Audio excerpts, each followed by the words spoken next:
rerunning a special edition of Jedi Academy with no VRGI, which allows us to basically jump anywhere. Let me give you a quick demonstration of that. And while I'm demonstrating that, I have the legendary Cover Muffin with me for commentary. How's it going, Muffin? Hi, I'm doing good. I'm really excited for this. Jedi Knight Academy is truly like my first speed game. I've been running it since like 2015, so I absolutely love this game. Build is an incredible speedrunner, so you are absolutely in for a treat. And with VRGI turned off, which stands for velocity reduction on ground impact, we can just jump anywhere, just like in base Quake games, which this is run on a modified Quake engine. And continue to build speed over and over again. And yeah, but we'll get into that as the run progresses. So builds whenever you're ready, my friends. All right, so let's get down to it. As soon as I hit start, we're going to see a lot of things happening pretty quickly. So be ready for that. In 3, 2, 1. All right, good luck. And we're off. All right, so to explain what's going on, you're going to see builds moving the camera from left to right and moving at a diagonal and jumping over and over again. When build does this, they are going to be building speed as well as maintaining it. You can see a number like right in the middle of the screen, that white number, that is build's horizontal speed as they're moving around. So you'll just notice that number get higher and higher. By using a mechanic known as strafe jumping. So moving in a diagonal and turning your mouse into that, jumping over and over again, allows us to build and maintain the speed. So coming through here, we're in our first sort of set of missions. These are known as story missions, which are sort of linear progressive missions. Starting off with Yavin 1B, where we have to kill this cultist. And then we're going to be moving into Yavin 2, where we're going to get a list of basic force powers, which are force pull, force push, force speed, force sense, and most importantly, force jump. So in the bottom right-hand corner, you'll notice sort of a blue meter with a blue number. That is going to be our force. And so by holding down the jump button, it allows us to jump for longer and jump for higher. And as we progress through the game itself, we are going to be improving our force powers, which will, as you imagine, allow us to spend even more force to jump for higher and for longer. But for now, we're in Yavin 2 and just progressing on through. It's really just a teach the basics level. Yeah, exactly. So the way this game is sort of organized, if you are familiar with the Dark Forces Jedi Knight anthology, the game before this, Jedi Knight 2, has a very similar movement system and sort of engine associated with it. However, this game is a little bit more open-ended. So now that we finished our first set of story missions, we can choose from one of 5 side missions to do next. And so when we start each side mission, we get to level up 1 advanced force power by spending a single point into that advanced force power. Here, build is trying to jump over an instant death trigger by building enough speed using force jump. Oh yeah, there you go. Nicely done. That's a lot more difficult than builds made it look. In order to get over. But yes, so our first side mission, we do these side missions in really particular order because there are certain force powers that are really useful for speeding up specific side missions. But on this one, in Tier 1 Rail, it's all just movement. The advanced force powers really don't speed it up all that much whatsoever. Then, also to know about side missions is we see some beautiful movement from builds. Oh, I just realized how low my health is. Yeah, your health is so incredibly low. Basically, as we progress through side missions, we only actually have to do 4 out of the 5 side missions in order to progress with the story. So basically, the side missions we do are just the shortest ones altogether, and then the one we omit is just the one that ends up being the longest of the kit. But nicely done from builds, just barely able to scrape through. Probably the hardest Tier 1 mission overall, I would say, movement-wise. Yeah, so nicely done, builds. Excellent. Okay, so up here, we're going to be showcasing off Tier 1 Danger, where there are going to be a bunch of sandworms. But here, we're just going to showcase off entering a cutscene. So this one is pretty special in particular. When we enter the cutscene, the sandworms... Oh no, you just barely missed it. The sandworms are not active. So builds can just like jump around and like walk on the sand if they really wanted to without being in danger. So here what build is also trying to do is skip very far into the cutscene. So as they go and grab this final part, they are going to teleport back as the cutscene is going to be ending. So we'll see the cutscene fade to black. And then where you're supposed to basically start the mission, if you just skip the cutscene normally without entering it, is where you end up getting warped to. So that is a very, very cool cutscene manipulation there by entering the cutscene and then teleporting back. Because in this mission, there are going to be 4 parts that we're going to be collecting to repair the shuttle in order to escape. However, we can only hold 1 part at a time. So you get a part, return it to the ship, and then you end up backtracking to the ship in order to then go and collect your next part. So nice movement there from Build. We're definitely seeing some beautiful movement there as they are moving up the sand dunes. But yeah, I mean, the routing for the parts is really just whatever is going to be quickest, and then the one we use for the cutscene enter is the one that takes the longest to go collect and then return to the ship itself. Yeah. And there we go. 4th part collected and returned. Awesome. So now that we have done our first 2 side missions, we are going to be heading on over to Tier 1 Surprise. And so here we've been speccing our advanced force powers into lightning in particular. Because if you've ever played this game normally, you just know how absolutely busted Lightning 3 is as an ability. Like Lightning 1 and 2 are pretty underwhelming, but once you hit Lightning 3, it just absolutely disintegrates pretty much every single enemy that does not have a lightsaber.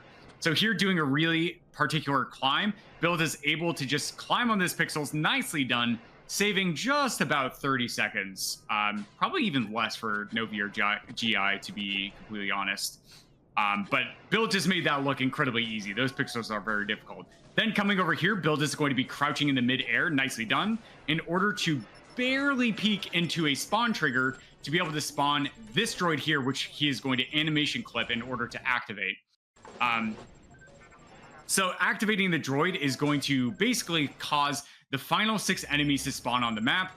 And then after pushing this box, nicely done, Build is going to come over and then kill these last 6 enemies. So there's 3 here, and then the last 3 are going to be directly over here with the final one back there. Nicely done. And then killing those 6 enemies is going to trigger the end of the mission. Then coming in here is going to be Tier 1 Sour, which is going to be another mission where we are going to just be able to save time by having Lightning 3 itself. So coming through here, this is going to be known as an arena, which is going to have a list of enemies that Build must defeat in order to be able to progress with the mission. So nice throw on that thermal detonator. And yeah, sometimes they can take a little bit. Going to allow us to open this door and then progress with the mission itself. Then at the very end of the mission is going to be another arena, as we are going to be finishing out our 4th and final side mission for Tier 1 itself before heading into our next set of... Woo! You're doing great so far, Build. Your movement's been really impeccable. Very impressive to see.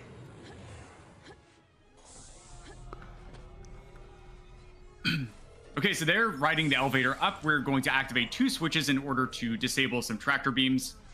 And then heading down into this elevator, we actually have to be careful not to get too close to this door. If you're standing too close to the door when Chewbacca tries to open it, it actually will just automatically close again, which is very funny.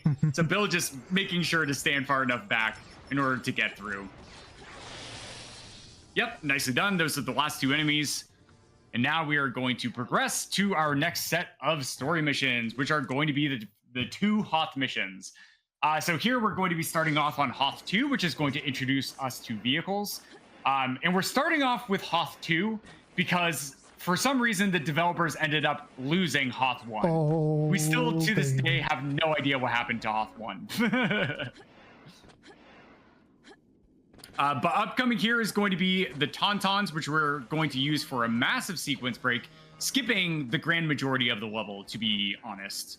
So coming over here, we're going to ride this Tauntaun up a slope, and then we are going to walk off the slope with the Tauntaun. This is going to knock us off. We're not jumping off. It's literally just knocking us off. And this glitches out the Tauntaun.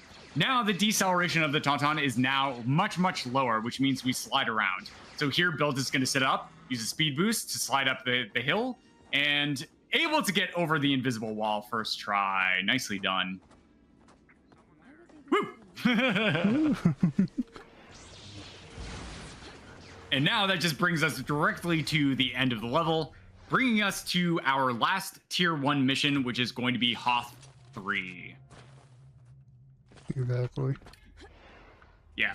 So Hoth 3 is like actually, honestly, very similar to what you might experience in the game's predecessor, Jedi Knight 2 Jedi Outcast, where in Jedi Knight 2, it's a lot more sort of like tight hallways like this with a lot of enemies that will just end up getting in your way. So Build is going to be using first person for a couple reasons. One is it's a lot easier to see when you're going through these tight hallways versus third person. But then also the targeting reticle for aiming a projectile weapon is actually accurate with first person. Whereas in third person, it's actually not accurate to where you're actually aiming. It's actually slightly skewed. Right. So first... Yeah. So like first person actually does have accurate aiming. And you'll see that later on the run, where it's a very crucial part to have first person over third person. 100%. But as we're coming through here, we're going to be coming up to our first-ish boss fight, which is going to be Alora 1, as we have named her. And so Alora is going to be kind of a pain in the butt, but the good news is that we are a force user, and so we can end up using force powers and our lightsaber to be able to kill her very fast. So we're going to see how Build decides to take her out. Yep, there's force speed. Yeah, she likes to jump. And there we go. Nicely done. Okay. So upcoming here is going to be a very fast level. So here, Build is going to be showcasing off speeder bikes. So speeder bikes like Tauntauns, we can build a bunch of speed, turning, and then using a side jump feature is going to lock the speeder bike into repeatedly applying a velocity in a very specific angle, using force rage to stop us from dying. And then nicely done, it's going to end up knocking us up all the way on top of the mountain, allowing us to jump all the way to the end, skipping like probably like 95% of the level. It's a very long level normally, but just because we can use the speeder bike and force rage to just absolutely catapult us on top of the mountain allows us to go to the very end. Speaking of going to the very end, using a nice jump chain here, we can jump around a giant invisible wall, allowing us to jump to the very end of this mission as well. Oh my goodness. Then using the destructive electromagnetic Pulse 2 gun, we were able to take down those robots very fast.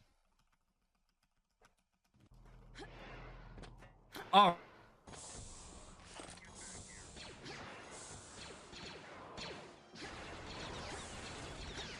Just doing a little bit of a little funny right here. Nicely done. Okay. Oh yeah. So now we're out of bounds, chat. And so Build is now just jumping above this, and it's going to be clear that we're out of bounds once we get up here. Because, yep, there's no floor there. But there we're able to just jump over a giant invisible wall, and that saves about, it's like 10 seconds, I think. Roughly. It's really not too much to the old route. Got that. Cool. Ooh. Nice. So here we just picked up like a very basic weapon, the E11 blaster rifle. Lined up. Oh. Going all the way up to the boss, we can just snipe him from the ground there. Nicely done. All right. So we are now quickly coming to the end of Tier 2 as well, where this is going to be our final side mission in Tier 2, which is going to be Rancor. And a really fascinating thing is that the other Tier 2 mission that we're actually skipping is known as Tier 2 Wedge. And for the longest time, it was believed that they were comparable. But thanks to the work of Jaden Ohm and like a bunch of other people, they were able to actually make this level be significantly faster than Tier 2 Wedge. So there in particular is going to be Jimmy the Rancor. Oh no. Yeah, there you go. And then Mind Trick. Yeah, okay, good. So using Mind Trick on Jimmy there when they're facing the wall is going to cause them to just stand there. So they're no longer going to be chasing around the prisoners, which is going to be very nice. Then using thermal detonators to animation clip, bringing our animation into the wall. It's going to allow us to barely be able to activate those switches to release the prisoners and then collect them. So someone go also, very wrong very quickly. Yes.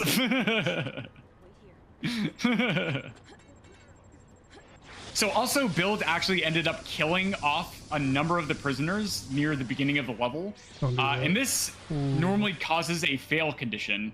But based on some shenanigans with the prisoners becoming neutral and not being on the ally team, allows Build to be able to kill them off. So there's one more in this first set of 4, and Build is just going to be able to kill them off during that dialogue sequence. And yep, now we're just waiting for the final set of prisoners, and then when we see objective information updated, that is going to inform us that all we have to do, is return to the entrance, and that is going to fade to black and end the final side mission in Tier 2, leading us to some of one of the scariest missions in the entire run, Vajun 1. Not quite where I want to go, but it's close enough. Yeah, still good, still solid. Yeah. There we go. Tell about the concussion rifle. Yeah, our bread and butter for the rest of the run.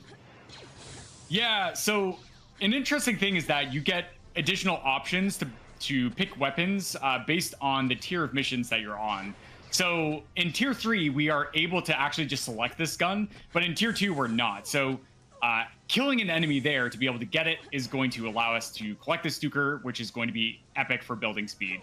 Now, this is going to be a big sequence break. Do not blink, chat. This is going to be known as Suomi Skip. One of the most difficult sequence breaks in the run. First try. Yo, let's go. Nicely done. So basically, a lot of those ledges... Without Stuker, let's go! There we go. Beautiful. Okay. Build is just, like, absolutely showing off here. But yeah, so basically being able to jump through that cliff there, because the textures that you see on the screen are not actually necessarily the actual walls of the level itself. They are actually, the invisible walls are actually drawn separately from what the textures are actually drawn. So Bill just being able to jump all the way through that canyon was absolutely beautiful. So here on Vajun 2, honestly, it's like one of the first levels where we actually get to relax a little bit. Where it's just, yeah, just a little bit. But upcoming here, we are going to save like 2 seconds by just standing there and doing a really precise jump in order to skip saving Kyle and progressing through normally. Then Stukering downwards using the knockback effect saves another couple seconds. Allowing us. I gotta wait. I would wait. I'm waiting. But yeah, as Build was alluding to earlier, upcoming here is the other section where being on first person actually is really useful with the 100% accuracy based on where we're aiming. Because in order to finish the level, we are going to need to force pull 4 mirrors, which are incredibly small hitboxes. And so if you're in third person, you can actually just end up missing because the targeting reticle is not completely accurate. There we go. Yeah, there we go. Yeah, so just a nice calm level until this level. Yeah. Honestly, so this is the last Tier 2 mission. This is going to be the last story mission in Tier 2, which is going to be none other than, as you might have guessed it, Vajun 3. So in this mission, we are going to be facing off against Rosh at the very end of it. But it's pretty relaxed. The movement isn't too terribly difficult. but there is going to be a really cool sequence up ahead. So as we may have mentioned, the DEMP2 rifle is going to be very useful against robotic enemies. So upcoming here, there's going to be a sequence of 4 robots, or 4 waves of robots. However, the moment that we kill off a single wave of robots, the next wave immediately spawns, even though the doors haven't opened yet. So using the AoE attack with the DEMP allows us to basically really quickly take out those robots without even seeing them. So nicely done from Build. And now we are going to face an enemy that is actually honestly more difficult than the Rosh boss fight. So here, using force speed in order to slow down time is going quit to... jumping, they Mario. Oh, please stop jumping. Please stop jumping. All right. But here, the Rosh fight is usually probably the hardest thing in the normal playthrough of the game. But just entering the cutscene allows us to kill Rosh without any sort of ability for his partners to be able to revive him. Because normally he's invulnerable until you kill off those other 2 cultists. But by entering the cutscene, all we have to do is take out Rosh. But now we are in Tier 3 Rifts. So I'm just going to let chat watch. Oh. Yep, you're fine. Yep. Yep, you got it. You got it. Nice. All right. Little scope, but we got it. Yep. So there, now that we're in Tier 3, we have Force Jump Level 3, which allows us to jump for a very, very long time. Then also, we upgraded the Advanced Force Power Force Protect to Level 3 as well, which basically, while it's active, mitigates 80% of all damage. And that includes fall damage. So basically, utilizing Force Protect near the start of the level allows us to jump all the way to the end. So nice recovery from Build, because that jump chain definitely did not go nearly as intended. But now we're on Tier 3 Hevel, probably the most vertical level out of all the other levels, besides maybe Tasper. Tasper 1. But here's a really difficult sequence break, building a bunch of speed using the Stuker rifle. Nicely done, able to get over. Then, being just under 50 force is going to allow us to crouch climb, because crouching raises our hitbox ever so slightly, allowing us to save 5 force. Okay, then jumping up here through Lightning Spire. They had mercy on you. That was very nice of them. Very. And then just planting these 4 bombs is going to bring us to the end of Tier 3 Hevel. Nicely done, dude. Indeed. Absolutely. Into a very fun level. Very reminiscent of Outcast. Yeah, this is like the other very Outcast-ish level, which is going to be known as Tier 3 Bis. So once again, tight corridors, lots of enemies that can just get in your way. It's going to be very important that Build choreographs exactly how they're moving through in a really particular fashion. It's also really important that Build is going to make sure that they are going to be on as high health as possible. So basically moving through as quickly as possible is going to give enemies as little time as possible to be able to deal damage to Build himself. So coming through here, there's going to be a rocket trooper in this next section. And Build is just going to jump past them because they're not too much of a threat. Build's health is in a really nice and comfy spot at this point. More than some other runs I've been through. Yeah. So coming up here, there's going to be a set of TIE fighters that are going to be moving at a very particular pattern as Build is going to be taking them out. So jumping up here to grab onto this turret console, Build is going to be going through. There's really only 2 TIE fighters that can give us a lot of problems. This is one of them, known as Long John Silver. But yeah, really nicely done, able to take them all down really quickly. Then backing track through here to the start of the level, Build is going to activate Force Protect and Roll in order to mitigate 80% of damage once again with Protect, and then rolling also mitigates some fall damage. Then utilizing the rocket launcher, because it has one of the faster firing rates out of the AoE weapons, is going to clear out that final arena, bringing us to our final side mission, which is honestly like one of the most fun side missions to utilize force movement as well as strafe jumping. in the like entire game itself. Yeah, so here, tier 3 bounty, there's going to be 2 sections and then a final boss fight at the very end, where there's going to be 3 bombs on each side that we have to end up planting in order to basically destroy weapons caches, in order to shut down some black market dealings. So that is going to be the second bomb that Build is going to lay down. And then coming through here, nice strafe jump chain there to be able to make it through this.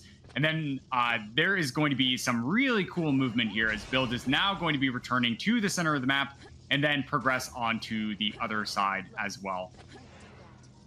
So here, trying to line up for a specific continuation. Oh, gets slightly bodied by the door. That is totally okay. Just going to reset up another jump chain. Nice continuation there through that doorway to make it all the way to this furthest bomb on the exact other side of the map. Then coming back through here, we're going to be jumping up to be able to plant the second to last bomb as we're introduced to our enemy on this mission, which is going to be Boba Fett. Oh no, you're going through it. Oh, second try, let's go. Okay, so their build is absolutely memeing. That is a little bit faster what Build did, but it's only by like a number of frames. It's like really not that much faster at all and is unbelievably very difficult and very, very tight to be able to fit through there. I got lucky with E11 and Boba, so he'll just fall down. Yeah, and we're also like pretty low on force because of memes. So yep, just waiting for Boba to come down and then trying to lightsaber him. There we go. And now Boba is dead, and we are going to be heading into our final 4 missions as we are heading into the final few minutes of the run itself. So here's going to be Tasker 1. Honestly, probably the largest level in the game itself. However, because of a sequence known as T-Mac-G, shoutouts to the greatest Spider-Man of all time, we are able to just climb up to the very end of the level itself. Oh no. That's okay, because he used Force Rage. You may just want to... Yep. Yep, just jump. Oh, he force pulled you. Okay, Build is getting a little bit trolled there, so going to just kill that enemy there. Yep. So here, oh, very close. Yeah, so this bridge is really difficult to crouch climb on, and we get there second try. Nicely done. Yeah, so just simply because we can just use force jump and speedrun strats, we can just jump all the way to the end. And even if that bridge hadn't been spawned there, the collision for the bridge is actually there. So we can, even if the bridge isn't visible, we can just jump up there. Well, whoops! Couldn't finesse it, rip. Alright, just jump back up again. Oh. Yep, so here Build is trying to do a crouch climb, which is crouching at the apex of the jump itself, or the zenith. Alright, let me muscle memory real quick. There we go, muscle memory. There you go, alright. That's going to allow Build to basically skip a lot of the level itself. Then coming through here, we are going to be jumping through, trying to make sure that we don't get lightninged by that enemy by jumping through in a particular fashion. Nicely done. And then falling down here using Force Protect, we are going to be coming up to a very specific cycle, which is going to start as we enter this elevator at the bottom. So after this next conveyor belt area, we are going to be coming into basically a sequence that we call Thunder Thighs, where there's going to be instant death lightning, not that lightning, but right here. And Build did a great job getting through to be able to catch that cycle immediately. Very nicely done. Then jumping up through here, we are going to be coming into the next fight, which is going to be Allura 2, which can be a very, very scary fight. But because we're speedrunners, Build has a number of options. They can either utilize some advanced saber tech, or they can end up entering cutscene. Yeah, so going into Dark Side, Build is going to use Force Speed. Oh no, Allura used Force Speed, so... Oh, nice, you got lucky. Okay, that's good, that's good. So Yep. So now that Allura is dead, Build is going to be approaching probably one of the most difficult sequence breaks in the entire run. Yep. So major shoutouts to Vrindar. This trick is going to be known as Vrindor. which is going to not really look like much, but basically the final door that we have to open in order to escape this level. You might be a little low on force, just as a heads up. Okay, yeah, you're good. You're good. Oops. So here, throwing the lightsaber and then backtracking with it, Build is going to turn at a really specific point and try and disengage the lightsaber to break 2 pillars, because the lightsaber hilt can actually break the pillars themselves. That save might be a little too close. Yeah, I think I maybe finagle it. Oh. Yeah, you might be able to finagle it. I'm there. It's just needs to have both of them. Yeah. Wait, I'm gonna just crank up the volume so I can.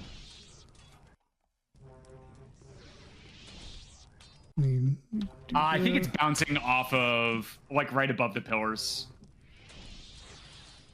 Yeah. I think you need to disengage it sooner. Oh, okay. So there you heard that, and that was one of the pillars. So Build needs to break both of these pillars with the singular lightsaber disengage. Maybe. You may just want to like restart the level, Build, to be honest. Yeah, probably. Yeah. Okay. So what happened there was Build tried to set up a safety save so that he could retry the trick over and over again, but ended up saving a little bit too close, which makes the trick much more difficult to be able to retry. So Build is just going to restart the level in order to get a much more safer and better setup. Okay, there we go. Control, that's cool. Either way. Okay. That seems better. Yep, so here we go.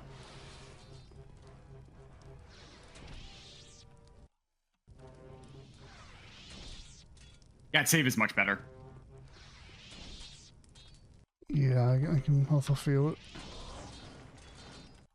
Yeah, that was really close. Mm-hmm. So I cannot express how incredibly precise this trick is, right? You not only have to turn at a really specific time, but you also have to actually end up disengaging the lightsaber at a very specific time. And there's multiple different iterations. Like everybody has their own like method for being able to do this trick. And there we go. Oh no, you're stuck in. Oh, yeah, there we go. Okay, yeah, I was about to suggest the quick save and quick load. Okay, yeah. All right, your Build God, that is absolutely amazing. That is definitely incredibly difficult, but the run is now going to be coming to a quick close. This level is probably one of the shorter ones overall for the entire run. Build is just going to jump to the end and then 2 more boss fights, and then that is going to be time. So time's going to be coming up pretty soon, probably about 15 to 20 seconds. So get ready on time. Yep, using force speed to slow down time. Get ready on time. Ah, Kyle trolled. Okay. And Kyle's trolling. Okay. And time. And time. Nah, don't worry about it. I mean, it was like right on estimate. It's all good. Yeah, we're gaming. Yeah, nicely done, Build. Like maybe very difficult run. Maybe 5 to 10 seconds over estimate, but very great run. Yeah, still, I mean, like a low 30 in a marathon setting is a really good time. I mean, that's like a low 30 RTA as well. That's not time without loads. True. But yeah, if you want to check out this run for yourself, head to the leaderboard, speedrun.com/JKA. We have the best beginner's guide that you probably have out there, right? But I'm buildnye. Covert, got anything you want to say? Yeah, sure. Hi, I'm Covert Muffin. We also have a Discord, so the Discord link is also on the leaderboard. So if you're interested in trying it out, or maybe one of the other Dark Forces / Jedi Knight games, that is an excellent place to go. And we always love seeing new people try out the game and pick it up. So if you're interested, don't be intimidating. Our beginner's tutorial is literally meant for people who have no experience with Quake or Strafe movement and are considering trying to get into runs as quickly as possible. It is absolutely brilliant, and the beginner's route that we suggest, I love it so much. So once again, speedrun.com/JKA. And Bill, thank you so much for having me. This was a blast. Absolutely. And major shout outs to Kessel Run. Thank you for having us and showcasing our community. Yeah. Yep. That's all we got. Take it back. See you guys. Peace.